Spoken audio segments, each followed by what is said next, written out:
In Aurora, Colorado, entire apartment complexes are being taken over by armed Venezuelan gangs with weapons, the likes of which even the military doesn't see. From Tren de Aragua to Tokyo, how cartels went global without violence. The most expensive cocaine in the world is not sold in New York, or Miami, or Los Angeles. It is sold in Tokyo, quietly, discreetly, without gunfire, without headlines. And the groups that move it do not look like cartels at all. This is not a story about border crossings, or shootouts, or drug lords on the run. This is a story about how modern criminal networks learned that violence attracts attention, and attention attracts enforcement. This is the story of how cartels went corporate, and how groups like Tren de Aragua learned to follow the same playbook. Cartels did not disappear. They adapted. For decades, cartels fought for territory. They killed rivals, bribed police, and controlled streets. That model worked, until it didn't. As law enforcement improved, as surveillance expanded, and as financial tracking became global, violence stopped being an advantage. It became a liability. So the most successful criminal organizations evolved. They stopped behaving like gangs and started behaving like platforms. The Asian model, crime without chaos. In East Asia, organized crime followed a different path. Groups like the Yakuza did not dominate through terror. They dominated through contracts, relationships, and financial control. They did not grow coca. They did not run drug routes through jungles. They controlled who could sell, who could distribute, and how money moved afterward. They were not smugglers. They were gatekeepers. Why Asia matters. Japan has some of the strictest drug laws in the world, which creates a paradox. Low supply, high risk, extremely high prices. Cocaine in Japan can sell for many times its US value. That makes Asia the perfect secondary market. But it also requires discipline. No chaos, no street wars, no visibility. This is where Latin American cartels needed partners, not soldiers, but brokers. Brazil, the invisible bridge. Brazil became the bridge, not because of violence, but because of logistics. Major ports, container shipping, and a long-established Japanese diaspora. Brazilian criminal organizations, especially the PCC, controlled access to export infrastructure. Colombian and Peruvian cocaine moved through Brazilian ports. From there, it didn't go north. It went east, across the Atlantic, around the Cape, and into Asia, where quiet partners handled the rest. Enter Tren de Aragua. Now shift your focus away from cocaine and toward people. Tren de Aragua did not begin as a drug trafficking organization. It began inside a prison, a place where control was learned through systems, not territory. Tren de Aragua expanded by following migration flows, not smuggling routes. They did not need ports. They needed access. They monetized people through coercion, extortion, forced labor, and sexual exploitation. Their product was control. The shared evolution. At first glance, Tren de Aragua and Asian organized crime look nothing alike. One operates through fear, the other through silence. But the strategy is the same. Avoid attention, outsource risk, monetize access, just as cartels outsource Asian distribution. To Yakuza-linked brokers, Tren de Aragua outsources violence. To local street gangs, they do not dominate territory, they dominate dependency. Modern cartels are modular. This is the key shift. Cartels no longer need to control everything. They control enough.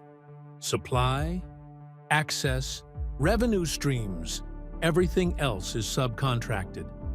Distribution, enforcement, money movement. This is how Tren de Aragua survives. Across borders, and how Latin American cocaine moves into Asia without a single gunshot. Money without blood. The most important connection is not drugs, it is money. Asian criminal networks specialize in laundering profits through real estate, construction, nightlife, trade invoicing. Tren de Aragua follows the same logic. Cash becomes rent. Rent becomes businesses. Businesses become legitimacy. Violence is temporary. Financial infrastructure is permanent. Why this model is hard to stop? Law enforcement is trained to look for chaos, bodies, weapons, arrests. But these networks operate like supply chains. By the time violence appears, the architecture is already built. Tren de Aragua is not trying to become a cartel.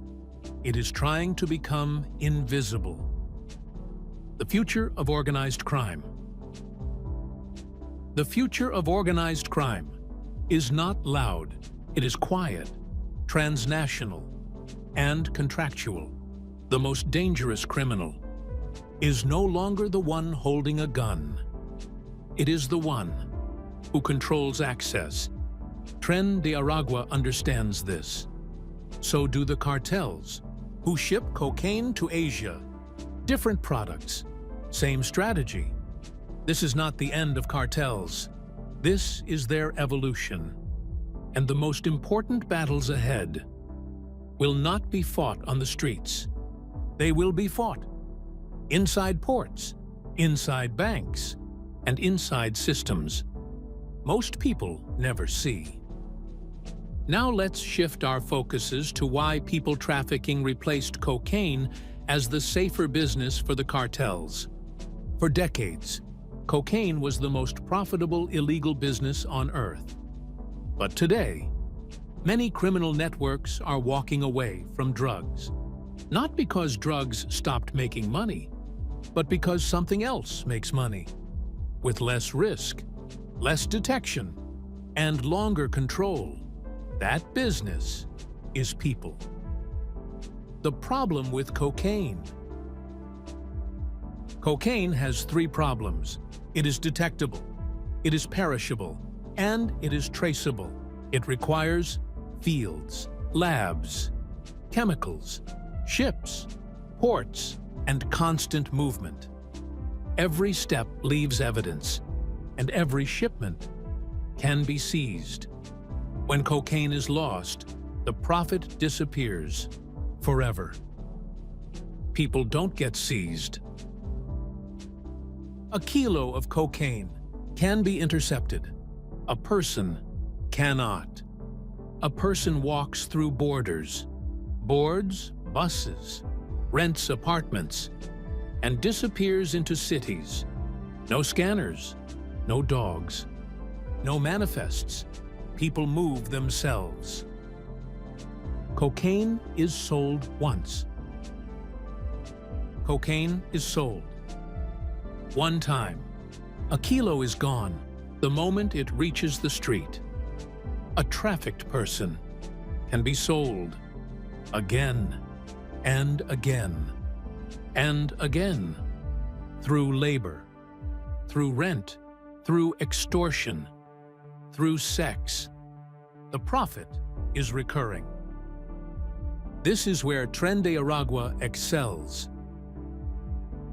Tren de Aragua understood this early. They did not need farms, labs, or shipping routes. They needed leverage, debt, fear, isolation, and documentation control. Their victims were not cargo. They were assets. Migration became the supply chain. Cartels once followed smuggling corridors. Tren de Aragua follows migration. Wherever people flee, they follow. Venezuela, Colombia, Peru, Chile, Brazil, the United States. Migration routes replaced drug routes. Refugee flows replaced supply lines. Why law enforcement struggles? Drug trafficking is visible. It triggers customs, financial flags, and international cooperation. Human trafficking hides inside housing, employment, relationships, and fear. Victims do not report because reporting means retaliation. This makes prosecution rare and conviction even rarer. Lower risk, higher control. Cocaine trafficking requires scale. Human trafficking requires proximity. A single apartment can generate continuous income. A single victim can fund an entire cell. No shipments, no ports, no seizures, just control. The corporate parallel. This is not chaos. This is optimization. Just as cartels outsourced violence and laundering, groups like Tren de Aragua outsourced visibility. They blend into cities, rent buildings, run informal businesses. They look like migrants. They look like workers. They look invisible. Why this is a global shift? This is not unique to Tren de Aragua. Criminal organizations worldwide are pivoting toward human trafficking, labor exploitation, sex trafficking, document fraud, because people cross borders legally, illegally, and repeatedly. And every crossing creates opportunity. The new criminal economy. The modern criminal economy is not about territory. It is about dependency. Who controls housing, jobs, papers, and protection controls the person. That control is more valuable than any shipment of drugs. The safest crime is the one we misunderstand. Cocaine created headlines. Human trafficking creates silence. Tren de Aragua did not replace cocaine. They replaced the risk. And as long as enforcement looks for drugs, these networks will continue to trade in people, because the safest crime is the one hiding in plain sight.